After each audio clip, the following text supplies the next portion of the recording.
할렐루야. 함께 하신 여러분들을 주님의 이름으로 축복합니다. 얼마 전에 퇴임을 하신 그 문형배라는 헌법재판소장이 계십니다. 혹시 아시는지 모르겠는데요. 사실 이분이 전에는 그렇게 잘 몰랐어요. 근데 이번에 이제 윤석열 대통령 탄핵과 관련한 재판을 하시면서 많이 좀 알려지게 되었습니다. 하지만 사실 이분이 정말로 훌륭한 분이다, 좋은 분이다, 뭐 이런 것이 알려진 거는 그가 헌법재판관으로 임명되어졌을 때에 인터뷰했던 그러한 내용 때문이다라고 이렇게 소개가 되어지는데요. 2019년 4월 9일에 이제 그때는 문형배 그 후보자였습니다. 그가 국회 법제사법위원회에서 인사청문회를 할 때에 모두 발언으로 이러한 이야기를 했다고 합니다. 그는 이제 그가 어떻게 이제 자라났는지를 쭉 얘기했는데요. 문현배 재판관은 사실은 경남 진주의 한 가난한 농부의 아들로 태어나 자랐다라고 했습니다. 그런 그가 어려운 환경 속에서도 학업을 포기하지 않고 공부를 할 수 있었던 것은 김장하라는 선생님 때문이었다. 이런 이야기를 합니다. 이 김장하 선생님이 저도 사실 누구인지 잘 몰랐었는데 이분의 이야기를 통해 알게 되었는데요.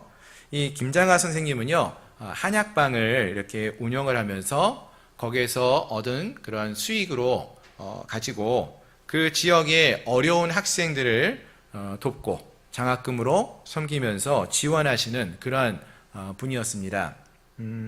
그 문형배 재판관도 그의 도움을 받았던 그 장학생 중에 한 명이었는데요. 고등학교 2학년 때부터 대학교 4학년 때까지 장학금을 받았다라고 했습니다.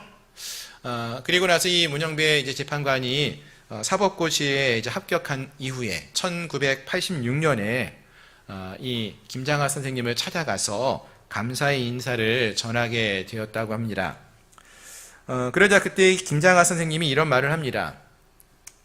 내게 고마울 필요는 없습니다. 나는 이 사회에 있던 것을 너에게, 당신에게 주었으니 이제 갚으려고 하면은 내게 아니라 이 사회에 갚으면 됩니다. 이러한 이야기를 했다라고 합니다. 이 말씀이 이제 이 문 재판관의 마음에 새겨져서 그가 판사로서 재임하면서 사회의 정의와 공의를 실현하는 그러한 삶을 살아가면서 사회에 그가 받은 은혜를 갚는 그러한 삶을 살아가려고 노력한다. 이러한 이야기를 이제 인터뷰했던 것이죠. 무슨 말씀을 드리고자 하냐면요.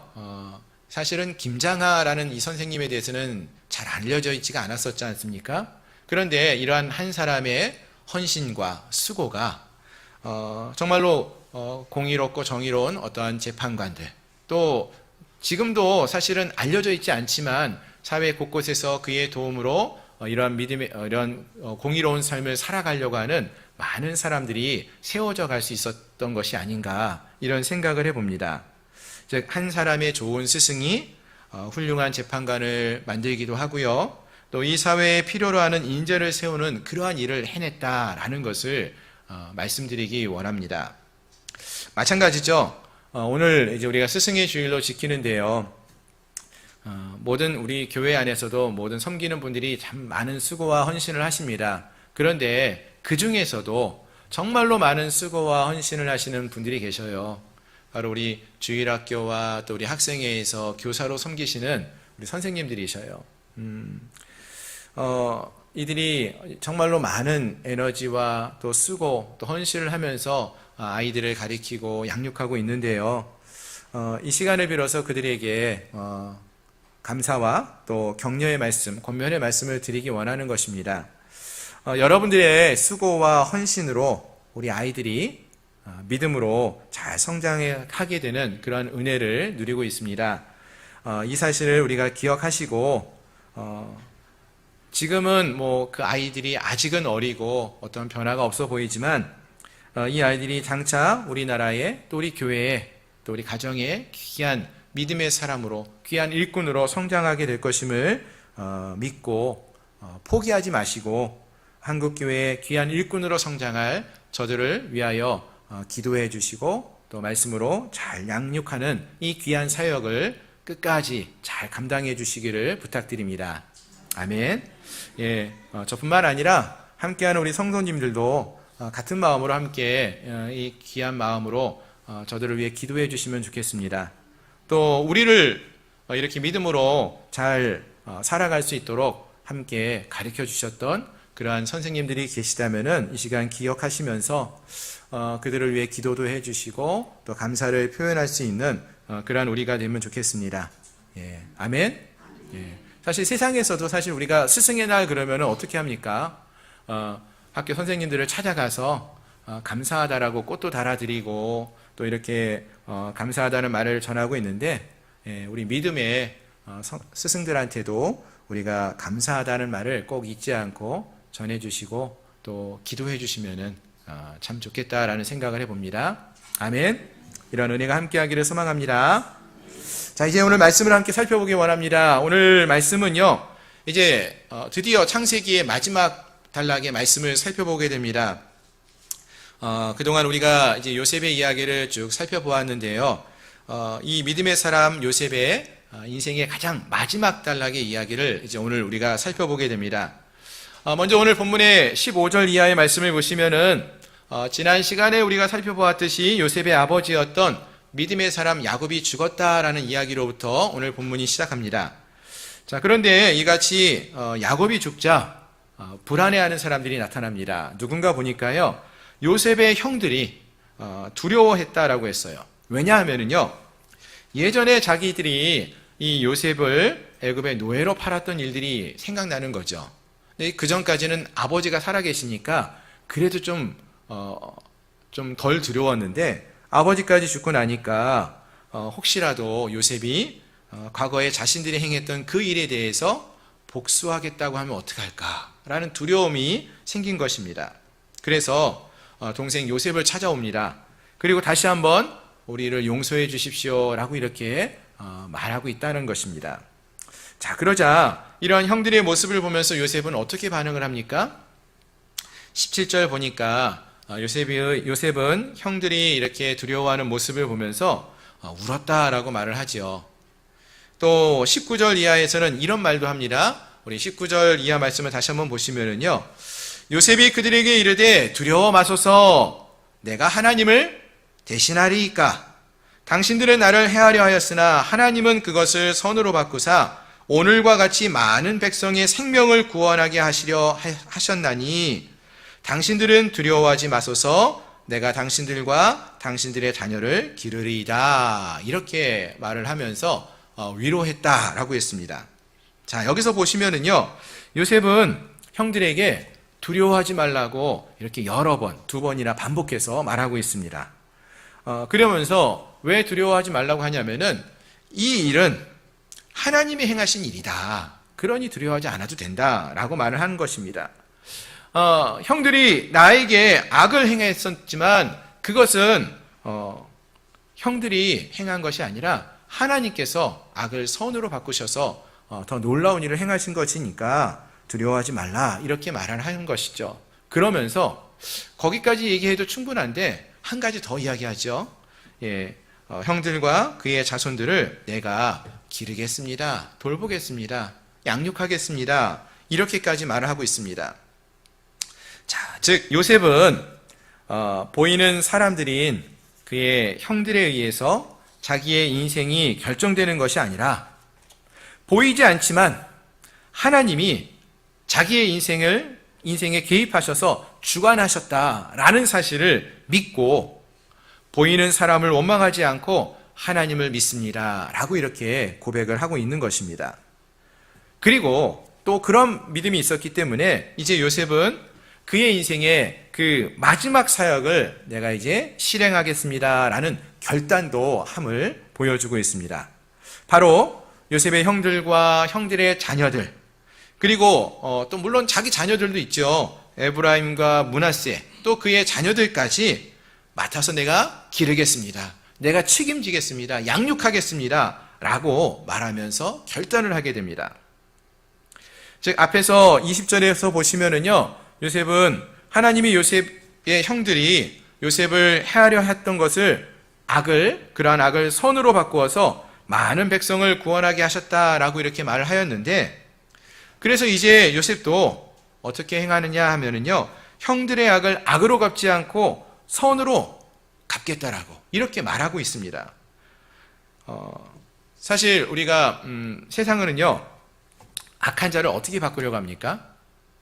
세상에서는 악한 사람이 있으면은요, 더 악한 징계를 해서, 징벌을 해서 그 사람의 나쁜 점을 고쳐보려고 하지 않습니까? 예.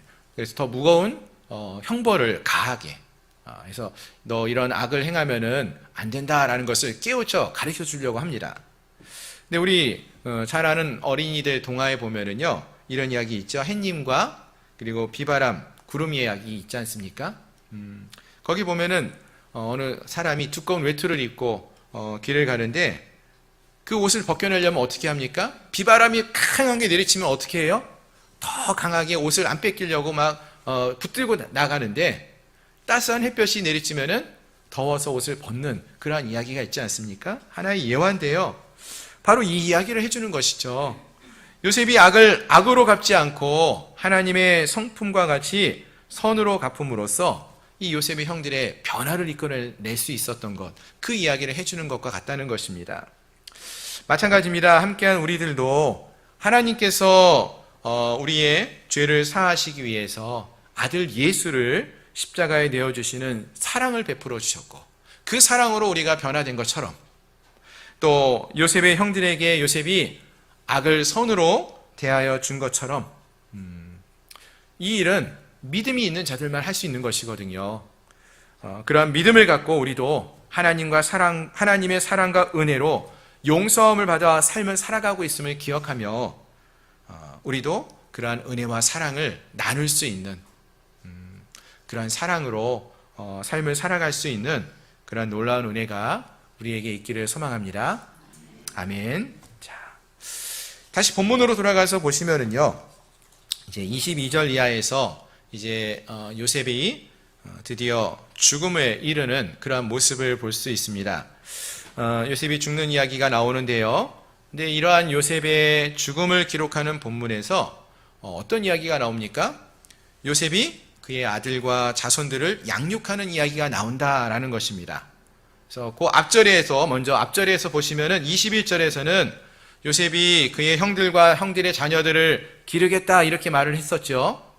그리고 23절 이하에서는 요셉은 그의 아들이었던 에브라임의 자손 3대를 보았고, 므낫세의 아들 마길의 아들들도 요셉의 스라에서 양육했다 이렇게 말을 합니다.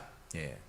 여러분, 이 이야기를 읽으시면서 좀 어떤 생각이 드시나요? 좀 의아하다 이런 생각은 안 드시나요? 지금 요셉이 지금 나이가 굉장히 많은 거예요. 110세까지 살았는데 정확하게 몇 살이다라고 이야기하고 있지는 않지만 거의 죽음을 앞두고 있는 그 나이가 되었어요. 그런데 그때 요셉이 무엇인가 일을 행하고 있다라고 말하고 있지 않습니까? 일반적인 경우에 여러분 생각해 보시면은요, 사람들이 나이가 들어가면 어떤 생각을 갖습니까? 우리 권사님들, 집사님들 나이가 들어가면서 어떤 생각을 하십니까? 뭔가 내가 새로운 일을 행해야 되겠다. 그동안 내가 이루지 못한 일 반드시 이루어야 되겠다. 뭐 이런 생각이 드시나요? 그런 마음이 가질 수도 있지만, 많은 경우는요, 이제 좀 쉬고 하던 일도 내려놓고 좀 쉬면 좋겠다. 좀 편안한 삶을 살아야지. 이런 마음을 갖지 않습니까? 근데 오늘 본문을 보니까 요셉은요, 죽음을 앞두고 뭔가 중요한 일을 하려고 하는 모습을 보여줘요. 아니, 일평생 동안 요셉이 중요하게 여기며 살아왔던 그 일을 끝까지 행하는 그 모습을 보여준다는 것입니다. 그게 무엇입니까? 앞에서 말씀드린 것처럼 형들과 형들의 자녀들을 돌보는 일, 그리고 자기 자녀들을 양육하고 가르치는 일, 그 일을 내가 하겠다. 이 일을 행하고 있다는 그 모습을 보여주고 있는 것이죠. 아멘. 예. 여러분, 이 말씀이, 이 이야기가 우리에게도 도전이 되었으면 좋겠어요. 예. 많은 경우 앞에서도 말씀드린 것처럼 점점 나이가 들어가면서 우리는요, 이제 할 일이 없다, 이제 그만해야지, 아우 힘들다, 이런 생각을 많이 하게 되는데요. 우리가 나이가 들어가면서도 우리에게 할 수 있는 일이 있음을, 우리가 꼭 해야 되는 일이 있다라는 것을 기억하시길 바랍니다. 정말로 중요한 일이 있어요. 그게 뭘까요? 요셉과 같이 우리의 자녀들을 또 우리 손주들을 믿음으로 돌보는 일이다라는 것입니다. 아멘. 그것이 정말로 중요하고 우리에게 필요한 일이라는 것이죠. 요셉이 이 일을 위해서 일평생 살아왔어요. 사실 우리가 잘 아시는 것처럼 애굽의 총리가 됐던 요셉이요, 형들을 보고 어떤 일을 행합니까? 형들이 믿음으로 다시금 세워질 수 있도록 얼마나 많은 노력을 해왔습니까? 형들의 변화를 위해서 많은 노력을 해왔지 않습니까? 그 내용이 사실 창세기에 많이 차지하고 있어요.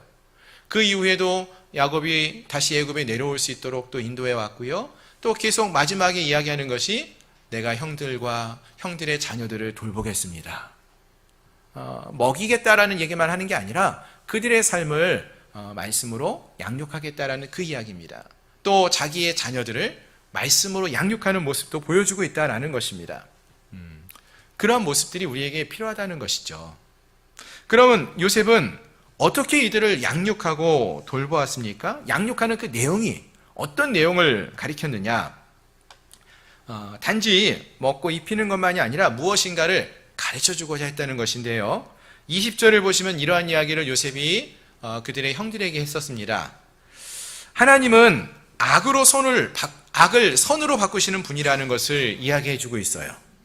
또 백성들의 생명을 구원하시는 분이 하나님이셨다. 이 사실을 형들에게 전해주고 있죠. 그러니까 요셉이 가르쳐주고 양육하는 내용이 무엇이냐 하면 바로 이거예요.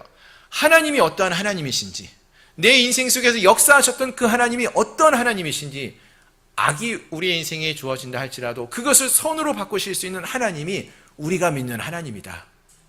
그리고 백성들을, 죽을 수 있는 그 백성들을 생명으로 구원하시는 분이 우리 하나님이라는 사실을 알려주고 전하고 있다라는 것입니다. 그리고 24절 이하에서 보시면은요, 출애굽을 앞으로 할 것을 내다보면서요, 그때에는 내 유고를 가지고 가라, 이 이야기도 하고 있습니다. 즉 출애굽을 바라보면서 믿음을 전해주는 것이죠. 즉 하나님의 언약이 성취될 것을 믿고 기대하며 나가라는 거예요. 실제로 나중에 출애굽기와 또 여호수아서에서 보시면은요, 이스라엘 백성들은 이 요셉의 뼈를 짊어지고 출애굽을 합니다. 그것이 강하게 이야기되어지고 있어요. 그 당시 살던 사람들도요, 이 요셉이 주었던 이 믿음의 삶을 다시 한번 기억하고 떠올리고 있다라는 것을 알 수 있습니다. 즉 요셉은 죽으면서까지도 그의 자녀들에게, 후손들에게 하나님의 말씀을 가르치고 있음을 알 수 있는 것이죠. 그렇습니다. 야곱도 그러했지만 요셉도 그의 자녀와 후손들에게 세상에서 성공하는 법, 그러한 것들만은 가르치는 것이 아니라 말씀을 믿고 따라가는 삶이 얼마나 중요한지, 얼마나 복된 것인지를 가르치고 있다라는 것을 알 수 있는 것입니다. 그렇습니다. 요셉은 애굽에서 110세를 살았습니다. 110세를 살면서 아들 에브라임의 자손 3대를 보았고요. 또 다른 아들인 므낫세의 아들 마길의 낳은 자녀들까지, 그러니까 므낫세, 마길, 그의 자녀, 그러니까 증손자들이에요. 그들까지도 맡아서 양육했다라고 했어요. 이런 말씀들을 가르치고 하나님에 대해서 전했다라는 것입니다. 한번 생각을 해볼까요, 여러분? 요셉이요, 애굽의 총리가 된 게 30대에 된 일입니다. 30대가 되어서 애굽의 총리가 되어서 몇 살까지 총리의 역할을 감당했는지는 잘 몰라요. 성경에 나와 있지 않습니다. 하지만 나이가 든 요셉이요, 분명 더 이상 애굽의 총리로서의 역할은 감당하지 않았을 것입니다. 하지만 이 요셉이 110세가 될 때까지 끝까지 행했던 중요한 사역이 있었다는 것입니다. 그것은 바로 그의 자녀들을, 손주들을 하나님의 말씀으로 양육하는 일을 끝까지 행했다는 것이에요. 아멘. 즉 그가 만난 하나님이 어떤 하나님이신지를 그들에게 알리고 전하는 일은 포기하지 않고 끝까지 행했다는 것입니다. 나이가 들었다고 이 일을 내려놓지 않았다는 거죠. 20절에서 분명히 요셉은 아버지 야곱이 죽고 나서 형들에게 그 이야기를 하지 않습니까? 당신들은 나를 해하려 했지만 하나님은 그것을 선으로 바꾸사 오늘과 같이 많은 백성의 생명을 구원하게 하셨습니다. 눈물을 흘리면서 이것을 전하고 있어요. 이것을 꼭 알아달라는 거예요. 걱정하지 말라고, 두려워하지 말라고 이야기하지 않습니까? 따라서 이 나이가 많아진 요셉, 그 요셉이 이 일을 끝까지 행했음을 알 수 있는 것이죠. 그리고 이 요셉이 그의 자녀들, 또 그의 손주들, 또 증손주들을 맡아서 양육했다라고 했는데, 그럼 그들에게 무슨 얘기했을까요? 무엇을 전해줬을까요? 똑같은 이 이야기를, 그가 살면서 경험했던 그 하나님이 누구인지를 전해주었음을 알 수 있다는 것입니다. 아멘. 사랑하는 성도 여러분, 어린 아이를 키우시는 부모님들도 계실 것이고, 또 지금은 이제 손주들을 보시는 우리 권사님들, 집사님들도 계실 거예요. 여러분들은 우리 자녀들이나 어린 자녀들이나 손주들을 바라보시면서 그들에게 무슨 이야기를 해주십니까? 어떤 것을 가르쳐주고 계십니까? 요즘 젊은 부모님들 보면은요, 식당 가서요, 아이들을 돌볼 때 보니까 이렇게 합니다.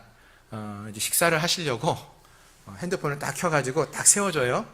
그리고 영상을 딱 틀어줘요. 그러면 아이들은 거기에 빠져서 열심히 영상을 보고, 그때 되면 이제 부모님들은 식사도 하시고 친구들 만나서 이야기도 하시고, 뭐 하시는 거예요? 아이들에게 이 유튜브를 통해서 가르쳐 주고 있는 거죠. 요즘 아이들은 선생님이 누구예요? 유튜브예요. 유튜브 보면은 뭐 여러 가지 다 배울 게 많다고 말을 해요. 우리 선생님은 유튜브입니다. 아이들이 이렇게 얘기합니다. 근데 사실 우리가 어릴 적만 하더라도 그렇지는 않았죠. 우리 어릴 적에는 그런 게 없었잖아요. 그럼 어떻게 합니까? 할아버지 할머니 만나면 아이들이 어떻게 했었죠? 재밌는 얘기 해주세요. 이런 얘기 하지 않았습니까? 여러분들이 어렸을 때 할아버지 할머니한테 재밌는 이야기 많이 듣지 않았습니까? 요셉이 나이가 들어서 할아버지가 됐잖아요. 그런 요셉이 그의 자녀들에게, 손주들에게 무슨 얘기 했을까요? 앞에서 말씀드린 것처럼 그가 살아왔던 이야기를 했을 거예요. 내가 젊었을 때에 얼마나 큰 어려움을 겪었었는지, 애굽에 어떻게 노예로 팔려왔었는지, 억울하게 어떻게 옥에 갇혔었는지, 또 어떻게 이 땅에 흉년이 들었을 때 많은 사람들을 먹여서 살릴 수 있었는지, 그런 이야기를 했을 것입니다. 그러면서 이 요셉은 마지막에 장차 자기가 죽게 되면은 이삭과 아브라함과 야곱에게 맹세하신 그 땅에 이르게 하실 텐데, 그때 자기의 해골을 가지고 올라갈 것을 요청합니다. 결국 그리고 그 말대로 이스라엘 백성들은 출애굽기 13장과 여호수아서 24장에 보시면은 그대로 이 요셉의 뼈를 가지고 실행하는, 가나안 땅으로 가는 그런 모습을 봅니다. 즉 요셉은 죽으면서까지도 하나님의 뜻을 전하고 하나님을 전하는 그러한 삶을 살았어요. 단지 그가 겪었던 어려움만을 얘기하는 것이 아니라 그 속에서 하나님이 어떻게 나를 이끌어 오셨고 어떻게 이 백성들을 먹이시고 살리셨는지 그 하나님을 전하는 삶을 살았다는 것이죠. 그것이 요셉의 마지막까지 행했던 너무나 중요한 사역이었다라는 것입니다. 그렇습니다. 오늘 본문은 이와 같이 요셉이 이 땅에서 어떠한 삶을 살았는지를 우리에게 잘 말해주고 있었습니다. 요셉은요, 우리가 잘 아시는 것처럼 너무나 유명한 애굽의 총리로서의 삶을 살았던 인물입니다. 애굽의 총리로서 그 땅에 많은 사람들이 먹을 양식이 없을 때 먹을 양식을 잘 준비해서 그들을 먹여 살리는 그러한 역할을 감당했던 중요한 삶을 살았던 인물입니다. 하지만 성경은 그 일만 요셉이 행했다라고 말하지 않는다는 거예요. 그보다 훨씬 더 많은 분량을 무엇을 위해서 말하고 있느냐 하면은 그와 함께하는 형제들, 그와 함께 자라가는 자녀들, 또 그와 함께하는 자손들을 위해서 그들에게 하나님을 전하는 양육을 하며 살았다. 가르치며 살았다. 이 이야기를 해주고 있다라는 것입니다. 바라는 것은 오늘 함께한 우리에게도 이러한 모습이 있기를 소망합니다. 아멘.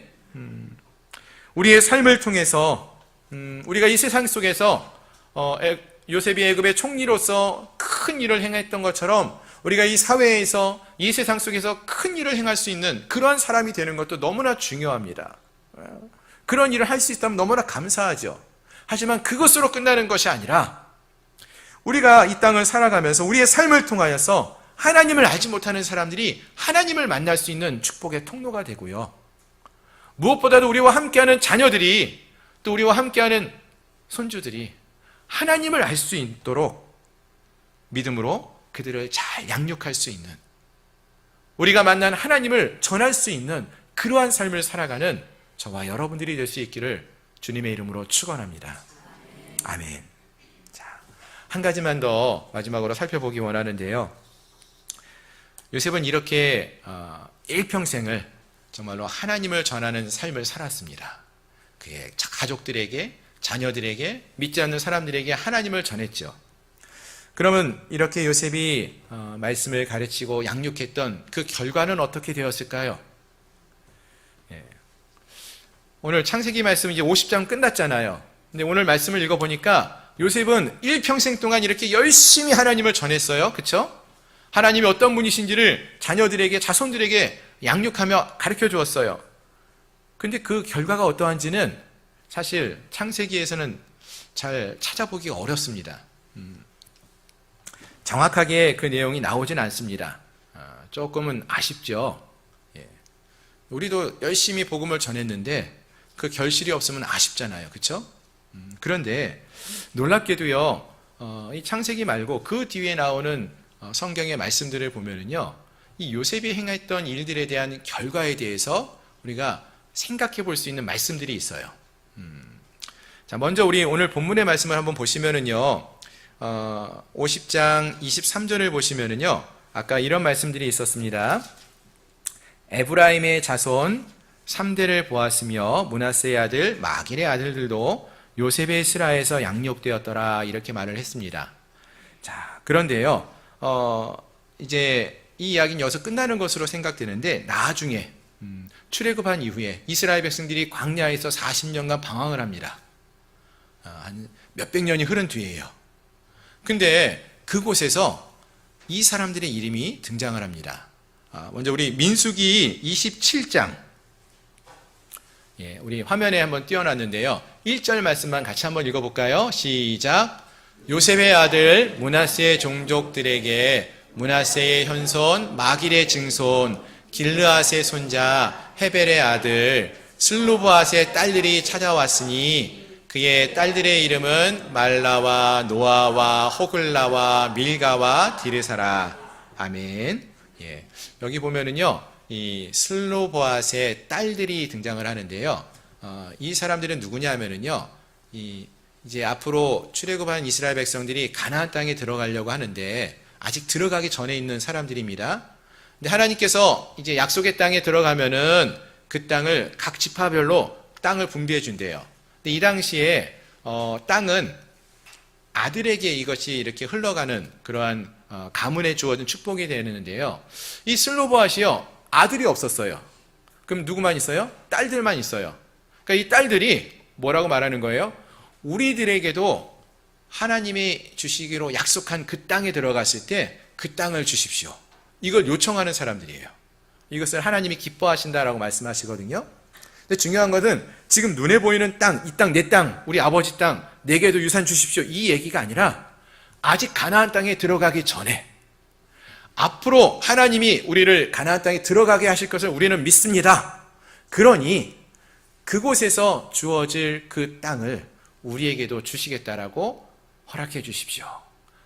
믿음의 행보를 보이는 거예요. 이게 누구라고 했습니까? 슬로바앗의 조상을 올라가니까 누가 나와요? 므낫세 종족, 므낫세의 현손 마길의 증손, 길르앗의 손자. 아까 여러분 앞에서 뭐라 그랬어요? 요셉이 마길의 아들들도 요셉의 슬하에서 양육되었다라고 했잖아요.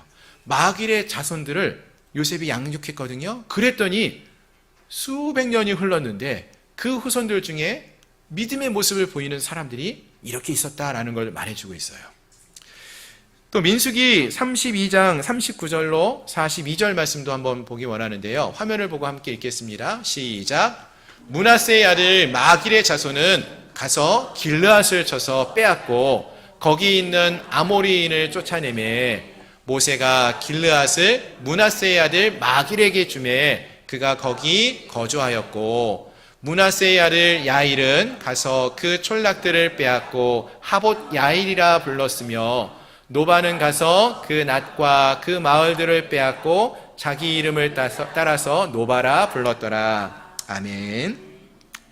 여러분, 민수기는요 어떤 내용이냐면요, 이스라엘 백성들이 하나님 말씀을 신뢰하지 않고 뭐 열하루만이면은 들어갈 수 있는 가나안 땅을 40일 동안 이제 정탐하고 돌아와서 하나님께 원망하다가 40년 동안 광야를 헤매는, 방황하는 그런 이야기입니다. 그래서 민수기는 늘 이스라엘 백성들이 불평하고 하나님께 불만을 쏟아내는 이야기로 가득 차 있어요.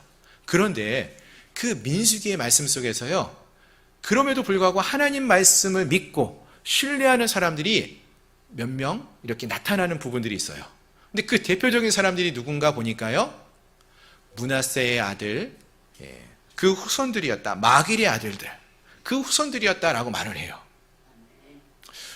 여러분, 놀라운 일 아닙니까? 이들이 누구에게 양육받았던 사람들이라고 말했습니까?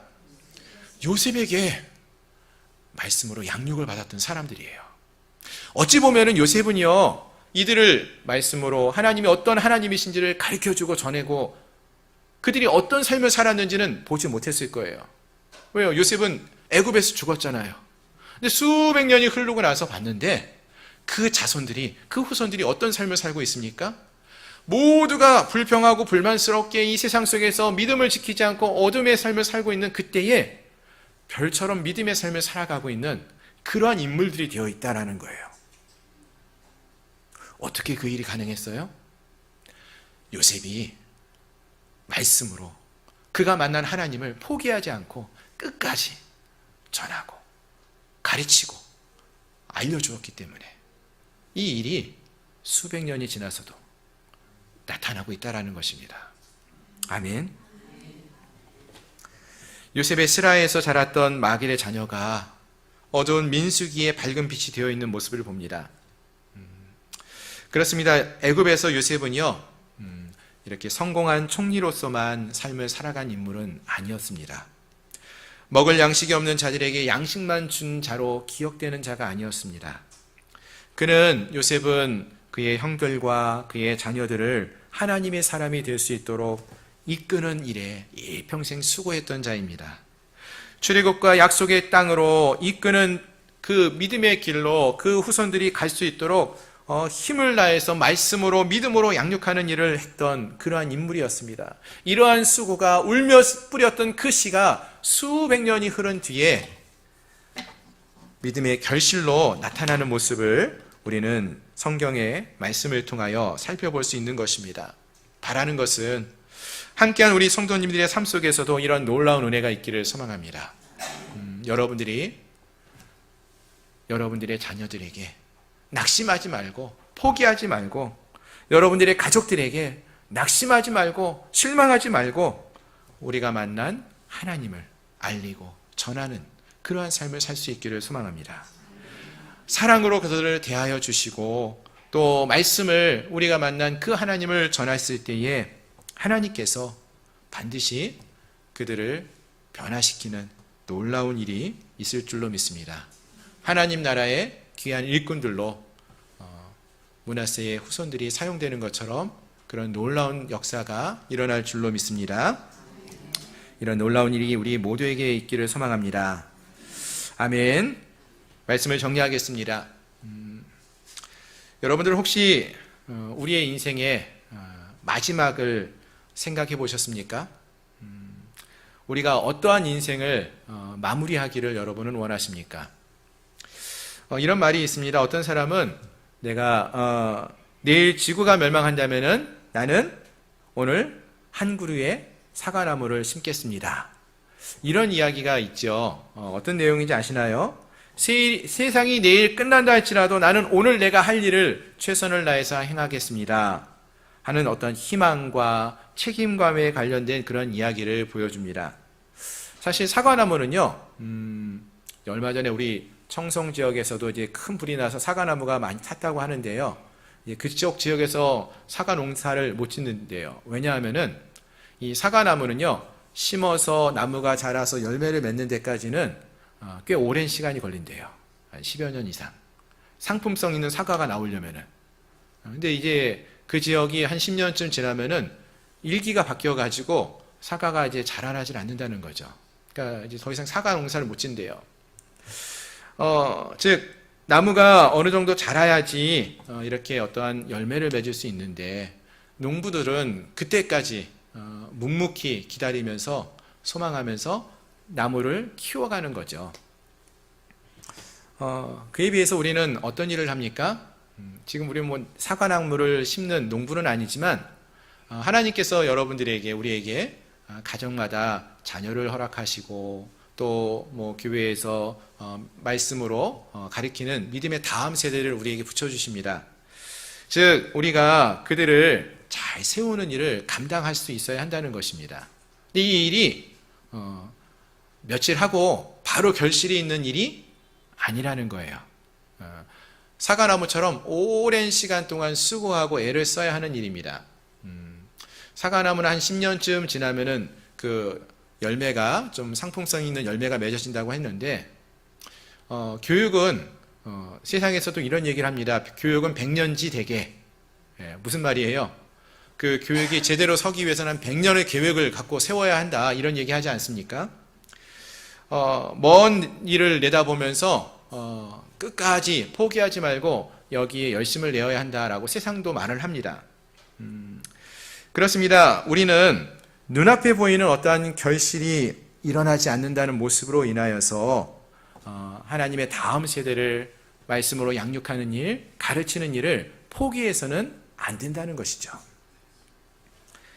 하나님을 믿고 신뢰하면서 믿음의 본을 보이며 말씀을 가르치고 말씀으로 양육하는 그러한 일을 우리가 끝까지 살아낼 수 있어야 한다는 것입니다.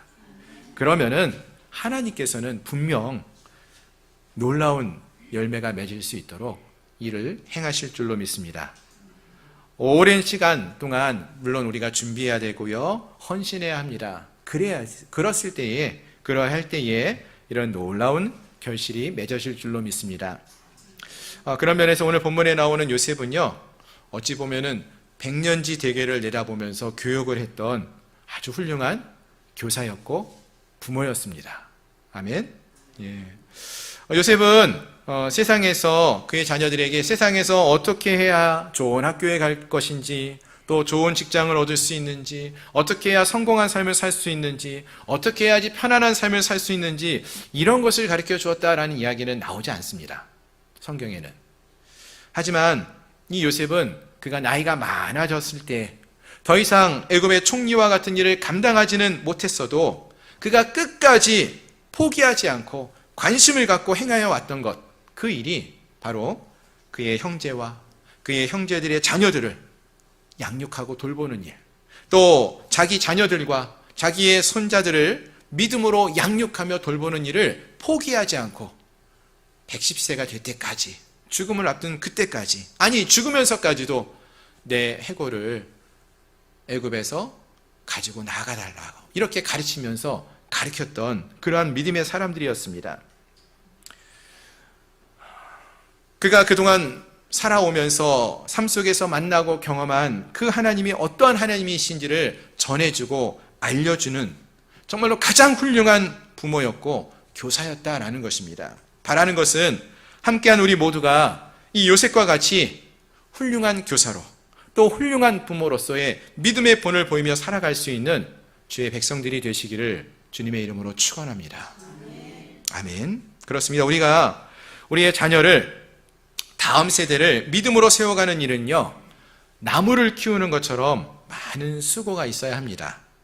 시간도 많이 걸리는 일이 되어집니다. 하지만 여러분, 그렇다고 당장 결실이 없다고, 올해 결실을 안 맺었다고 여러분 포기하시겠습니까? 쟤는 가망이 없어, 이 사람은 소망이 없어, 포기하시겠습니까? 아니라는 것입니다. 시간이 오래 걸린다 할지라도 낙심치 말고 하나님의 선하심을 믿고 바라면서 사랑하는 자녀들을, 또 다음 세대를, 가족들을 말씀으로, 믿음으로 가르치는 그러한 본을 보이며 삶을 살아갈 수 있는 저와 여러분들이 될 수 있기를 소망합니다. 그러면 분명 하나님께서는요, 이 광야 시대를 믿음의 삶으로 살아갔던 그런 슬로바스의 딸들과 같은 믿음의 자녀들이 우리의 다음 세대에 세워질 수 있도록 이끄실 것이고요. 또 믿음으로 전쟁을 승리로 이끌었던 야일과 노바와 같은 그러한 믿음의 후손들을, 믿음의 자녀들을 우리의 삶 속에서, 우리의 다음 세대 가운데 세워가실 줄로 믿습니다. 이 놀라운 은혜가 함께한 우리 모두에게 넘쳐날 수 있기를 주님의 이름으로 축원합니다.